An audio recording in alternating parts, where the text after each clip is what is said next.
Welcome to the Shoulda Bet More podcast presented by Gold Boys. Coming up on the show, Kelley Bydlon of VSiN will join us. We will discuss game one of the NBA Finals, look ahead to game two. So our reaction will be in the next segment. And I didn't think I'd be starting with anything but game one of the finals. But maybe by the time you listen to this, this will be stale, this will be dated. But the big bombshell of Thursday, that the one you woke up to, is Hurley and the Lakers. Hurley, obviously the UConn coach, and the Lakers have mutual interest in a head coaching position, a move to the NBA, and just an absolute shocker. Now, I'm never shocked that anyone would be interested in the Lakers. I'm never shocked that anyone would go from college to the NBA. I guess I'm just shocked at the timing and just the fact that it seemed like it was a done deal with Redick. Shams Charania of The Athletic reported that, hey, it's pretty much it's going to be Redick, and the fact that there was no real coaching candidates for the Lakers, it's basically been Redick's job. At least that's the perception this whole time. And Redick, it wasn't announced because he's obviously doing the finals for ABC, and it was just kind of those wink deals where, hey, when the final ends, Redick will be the coach. And then we get this curveball just completely out of nowhere that it's going to be Hurley and the Lakers, at least that there's mutual interest. And look, if it's gone this far and there's mutual interest both ways, I actually think it'll happen. And by the time you listen to this Friday morning, Friday afternoon, I wouldn't be shocked if it's already done. I do think this is going to happen, just because, like I said, this would have fallen through. If Hurley wasn't interested, you know what? Conversation's over. And the Lakers are obviously interested. The Lakers want a guy who, from the sounds of it, it's not going to be, hey, come coach LeBron and AD, and you can be one of these next guys that's here for a couple years, and we'll see how it goes. This is going to be Darvin Ham, where you make the conference finals one year, you lose in the first round the next year, and you're done. This is going to be, hey, here are the keys, 10-year deal, 8-year deal. I would think it's a minimum 8-year deal. I'd put the over under for what his contract, 8.5 years. I don't know, $95 million. He's probably looking at something around a 10-year, $100 million deal, and say, hey, in the term they use, build our program, develop our players. Be hard on the player. That's where it gets tricky too. I don't know if this is a great fit from either side, even though I could understand, hey, it's the Lakers. I won 2 championships at UConn. Feel like I proved myself at that level, although, you'd like to go for 3. There's never going to be a perfect time to leave, but this idea, he's hard on the players. He's hard on the rest. He's hard on everybody. He's an intense guy. I don't know, like, is he going to get in LeBron's face when LeBron doesn't close out? Because LeBron does not play great defense anymore. He doesn't play hard 48 minutes on defense. He kind of picks his spots. Is Hurley going to be, the kind of guy coming here and just get in LeBron's face, say, hey, you need to play harder and be hard on LeBron and be hard on the players? I don't know if that usually doesn't translate to the NBA. I know he's a good X's and O's player. I know, look, he's a tremendous coach. It's so funny to think this time, maybe a year in, 3 or 4 months ago, before last March Madness, hadn't won a tournament game at UConn. He only won one at Rhode Island. Starting to get some questions. Hey, is this guy really the guy for UConn? And here he is 2 years later, where he blew through the tournament. He blowtorched the tournament 2 straight years, and now he's going to go coach the Lakers. It's incredible. I don't know about the fit. I can certainly understand. I mean, look, Coach K almost went and coached the Lakers, 20-something years ago. Calhoun, there was rumors with the Lakers. I think it was right before they hired Phil Jackson. So the Lakers are always going to get everybody's attention. It's still the Lakers, even if they have their issues and it's an older roster, even when they're not good. The Lakers are still the Lakers. It's the marquee franchise. It's living in LA. You get a bunch of money. You're always going to be attracted to free agents. You're always going to attract free agents. And if you're Hurley, hey, it doesn't work out. You know what? 3-4 years from now, you say, this wasn't for me. I failed, whatever. The old Nick Saban thing. You could pull the old Nick Saban and just go back to college, have your pick of jobs, have a blank check, and say, hey, I gave it a shot. Calipari gave it a shot, in the NBA. Didn't work. Never went back. Saban obviously never went back, gave it a shot. Most of these guys do give it a shot. Coach King and Calhoun did stay. So it's not shocking that this would happen. Just, I guess, the timing of it, the fact that early June, you sit here and you wake up to Hurley leaving. If he left the week after, month after, or when the season ended, that'd be one thing. But the Lakers have been eliminated for a while now. The Lakers lost in 5 games in round 1. That was it's well over a month ago now. And the next question is, what does UConn do for a coach? You figure Hurley brings a lot of his staff with him. Maybe one of those guys stays behind and coaches UConn and keeps some of the other coaches. I don't know. That's a tricky scenario. It's very strange, the timing of it, but a very, very surprising development. And who knows, by the time you listen to this, maybe this fell through, maybe it got done. I'd be surprised at this point if it didn't get done. So, I don't know it's going to work. Here's the thing. The NBA is more about the stars than the coaches, and college is more about coaches than anything. The coach is the star, where if you got that big-time coach, everyone's going to be a magnet to you. And UConn, who, was the premier program for so many years, fell off, completely irrelevant. Will they ever get back? He put them not only back, but back to heights they'd never been, winning 2 in a row. Now you wonder, what they are going forward. And I think the final thing on this before we get to Kelley, we talk about game one of the finals here, which is just about to start, is I think everyone, or a lot of people, probably me included, I think overlooked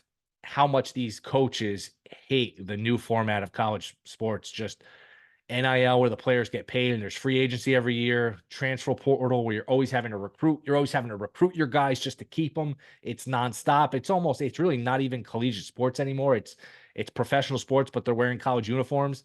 And I think Hurley, with 2 championships under his belt, says, you know what? It's basically, I'm basically coaching pros anyway. I won 2 championships, and now, I get LeBron and AD, and we'll see how we go. Now, that's not a great roster around LeBron and AD, and you can say, hey, he's great player development. There's not that much to work with outside of those big 2, and LeBron is not LeBron anymore as he's, creeping up on 40. So, again, if you're Hurley and you're the Lakers, this is a post-LeBron move. This is, hey, 5 years from now, he's the coach of the next LeBron they get. Not that there's a next LeBron, but you get the idea. The next superstar, the post-LeBron and AD era. Or maybe, you bring in a star with AD eventually 3-4 years down the road once LeBron, retires, and you figure he's going to retire at some point. He's on the Brady route of who knows when this guy's going to slow down and retire. Even though he has slowed down, he's still great. So, and who knows how long he wants to play, but just very surprising. And I do think it gets done. So shocking news. Again, you look at the Lakers title odds, I don't think it affects them. The UConn title odds, it would affect them. I know they were like 8-1 to 3-peat. I think this would take a big hit. Obviously, he is a major difference maker in college. The roster's in place, so maybe you can go a year or 2 where you don't feel the effect of it, maybe 1 year where you don't feel the effect because those are already his players. The system's still intact, but unless you hit a home run and hit on the next coach, the next guy, who knows what direction UConn's going in. So just a bombshell, just an absolute bombshell. Not too much can overshadow game 1 of the finals, but that's one where you get the Lakers involved, you get the UConn defending champion, 2-time defending champion, their coach involved. And it makes for just a shocking news. And of all the, of all the rumor mill, all the rumors you hear about, all the rumors that you hear about that don't happen, this is one that really kind of came out of nowhere. I had not heard this one. You heard maybe when Calipari went to Arkansas, hey, would Hurley be interested in Kentucky? That was a rumor that quickly died down. You figure once that died down, all right, he's coming back. Hadn't really made the connection. Hadn't really thought about it, to be honest. Hurley going to the NBA to coach the Lakers. So we'll see what develops there. But next, game 1 of the NBA Finals, we'll react. We'll look forward to game 2 with Kelley Bydlon. That is next. This is a Shoulda Bet More podcast. All right, we are back. Shoulda Bet More podcast. Game 1 is in the books. The Celtics win. The Celtics cover. Game stays under the total. This game a little bit representative of what the rest of the playoffs have been. Just a little bit disappointing. Boston wins easily. To break it all down, it is Kelley Bydlon from VSiN. Here I'm on a numbers game. Live Bet Sunday. Kelley, Celtics 3 wins away from a championship. Thanks for coming on, man. What's your biggest takeaway here from game 1? Oh boy, that was dominant. That was dominant. Man, it really did seem like almost everything went, but I don't even want to say went Boston's way, man. It was just Boston domination. Yes, they made some threes. Dallas missed some threes. They missed some wide open threes, but geez, I mean, great 3-point shooting from Boston. Really only trailed off in that late in the fourth quarter. I mean, Porzingis, Jaylen Brown were awesome. Kyrie was awful, I thought, making some very, very uncharacteristic mistakes, turnovers, missing some shots. Looked like he was forcing some shots at times. Man, yeah, I mean, biggest takeaway, Will, just domination both sides of the ball. I thought that played out exactly how Boston wanted to on both sides.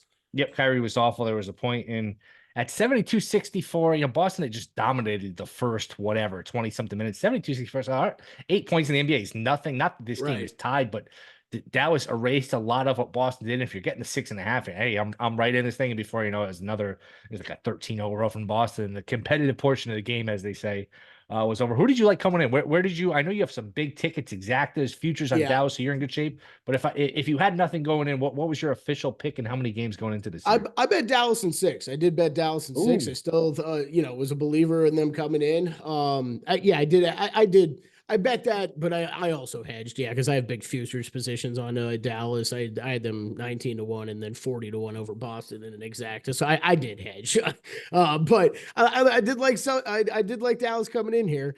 And man, that's it. That was a beating. I think usually after games like this, you can point to one thing or another that, okay, if you correct this, they'll be right back in it. But I was actually a little surprised at how overwhelming of a victory that was for Boston. I mean, it was Porzingis early looking completely fine. And obviously they were hitting, almost all their threes in that first half there. And Dallas went into that huge slump. I understand. But like you said, they dug themselves out of it. And then just another wave from Boston. I thought Jaylen Brown was I thought he was amazing, both offensively and defensively in this game. And meanwhile, Tatum just so. And I think that's the whole point of what we talked about with this Boston team all along is they don't need him to be special. As much as we want to hate on the guy for not being a superstar, he just doesn't need to be with this team. And he wasn't much tonight on the offensive side of the ball, and they didn't need him at all. Yeah, I don't use these terms very often. I'm not a big bet splits guy, or this is who the public's on, this is who sharps are on. But the term public dog certainly caught my attention with Dallas. Yeah. Like, man, a lot of people on Dallas here, and I certainly understood it. You're getting almost 2-1. You're getting the best player. Boston hasn't looked impressive. I get all of it, but I mean, this is a Boston team that was really good and a Dallas team that was a 5 seed. So I picked that Boston at 7. It's not like I thought this was going to be, some domination by Boston. Still, we could be looking at a long series, but I don't know. It was a lot of people on Dallas here. Game 2, Boston minus 7.5, 214.5. So the line ticks up. Usually zigzag, it ticks down if anything, but 7.5 and 214.5 for game 2, which will be on Sunday. And then for the series updated, Boston minus 400, the comeback plus 320 on Dallas. Using DraftKings numbers, shop around, you might get a different number, here and there. Any of those jump out to you?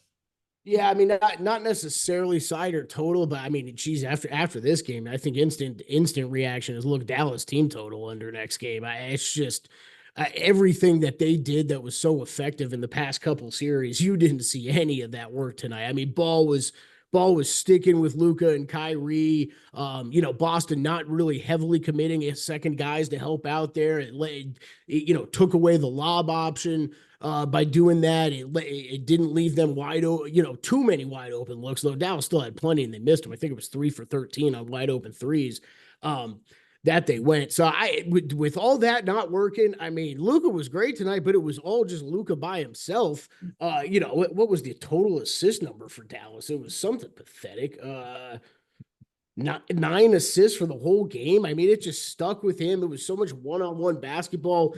Man, I don't know. I think I'd have to see it from a game, another game out of them to believe they're going to be able to turn this around offensively. But I mean, the positive takeaways for Dallas. Hey, okay, the wide open threes you did miss. Eric Lively was in foul trouble for so much of the game. I don't know what was going on with Luka there for a while. He looked tired. He looked at with the knee, grabbing at the knee once or twice. Looked to be an issue. One thing I'll be looking to bet next game is PJ Washington over his points. I thought that was one of the very few things that looked like it was working for Dallas tonight was PJ Washington attacking those smaller defenders. And to a point where I've seen this a few times through the playoffs, Will, where I'm just like, why isn't this guy doing this more? Like he is very athletic. And actually when he gets to the rim and he's so long, some of these smaller guys just don't really have a chance. So I'll be looking over his points for sure. Yeah, Luka's not getting me with the knee again because I think it was game 1 OKC Dallas where Dallas got smoked. Luka's looks gimpy and is up. This is over. OKC's going to win a short series. Then he's grabbing at the knee. Next thing you know, he's dropping 40, hitting turnaround. So hey, maybe it'll be a factor, but I'm not going to make best based on it just because he's fooled me a couple times where I thought he was basically going to have carted off and then he's hitting step backs from 32 feet. So I don't know. Yeah, I mean, I think after it was all said and done tonight, I think that dude was just gassed. I mean, first quarter when he checked out first quarter. They didn't bring it up on the broadcast. I didn't see many people talking about it on Twitter. He's waving over at the bench like multiple times up and down the court, like, get me out of this game, man. And he was, he was barely moving. But from that standpoint, he just looked exhausted to me. And it always surprises me when you have these long layoffs, how we always hear about these light practices these guys are going through. And like, I don't know, is Luka just not in shape like right away for game 1? It's a little spooky. He looked better in the second half, though. You mentioned the broadcast. I don't know, man. It's being with Jeff Van Gundy, hearing Jeff Van Gundy on the finals for 15 years or so, it didn't feel like the finals with this crew. I don't know. This is the first time where you turn on the finals, you expect to hear Van Gundy. There's a certain feel, there's a certain vibe. It takes some getting used to, and we'll get to one of the members of the crew here in just a minute. But it did feel some like a little off, not hearing Van Gundy. This crew didn't feel like the finals. Yeah, I feel like that chemistry's just felt off ever Yeah. since we've heard those three together. Yep, I would agree. And one book does have the awards up. FanDuel does have the awards up. Tatum plus 105 to win Finals MVP. Jaylen Brown plus 310. Luka plus 350. Porzingis plus 650. Was like 33 to 1. Kyrie Yeah. 36 to 1. Anything worth a bet in those? Man, I was interested to see what that Jaylen Brown number was going to be, but that feels appropriate. That feels appropriate. And what'd you say, 350 on him? 310 for Brown, 350 for Luka. Yeah, that feels appropriate. He had that big of a game. He had that big of a game, and it's just, I mean, I've been a Jaylen Brown defender for too long too. I'm not going to sit here and do one of those. Oh, I've always been right about this dude, but it's, man, when he's attacking the rim like that and getting after it offensively and defensively, it's just a different team. They don't have anybody else really that attacks the rim like that. So he looked special tonight. He looked special last series. I wouldn't be surprised if he ends up winning this thing. I gave him out at 5 to 1 to win Eastern Conference Finals MVP. I don't know why I didn't double down. I forget what show I was on. I'm like, hey, why is there such a gap? Why is Jaylen Brown almost 7 to 1 for Finals MVP? I was like, I don't have a great answer. He probably shouldn't be because, so much of this stuff is narrative, and Tatum's the best player, but the narrative is that Tatum is not that much better than Brown, if at all, which we can argue about. But the narrative does matter. Where that probably shouldn't have been that gap. I don't know. Maybe. Well, I mean, the main narrative, right, is just that Tatum's. Okay, he's not really all that great. He's choking, yada, yada, yada. Like he partially, Jaylen Brown kind of escapes some of the blame that Jason Tatum gets. You know what I mean? Like where they both get criticized a lot, but like Tatum gets it way more than Brown. Yep, no doubt about it. It's almost like a football team where the quarterback's going to get the crap, but you're never going to hear, hey, Christian McCaffrey isn't clutch. You're going to hear Brock Purdy isn't that good. Yeah, exactly. The quarterback is going to absorb the brunt. Did you think these were going to be more over or under games? I kind of thought this would be higher scoring, and it looked that way early. The total hasn't adjusted. If I made you bet the total for game 2, would you go over or under the 214 or so? I mean, I bet the only bet I had in game 1 was the over. That was the same sort of thing. I thought the way that these two teams were going to come in here, I thought Boston was going to be able to score on Dallas, but man, I thought Dallas's offense, just the way it had been clicking, the pick and roll action working so well. I thought they were. I think what I kept saying was, I don't see how anybody's slowing down Luka. I don't really care who they're going up against at this point. I mean, I guess he had a big game individually, but all the action that comes off of the pick and roll stuff, pick and roll, pick and pop stuff, it just wasn't there tonight, right? So you're not involving the rest of the team. Man, I don't know, Will. I think I'm pretty backed off of that right now. I'd probably have to see this Mavericks offense click again before I can get back on that.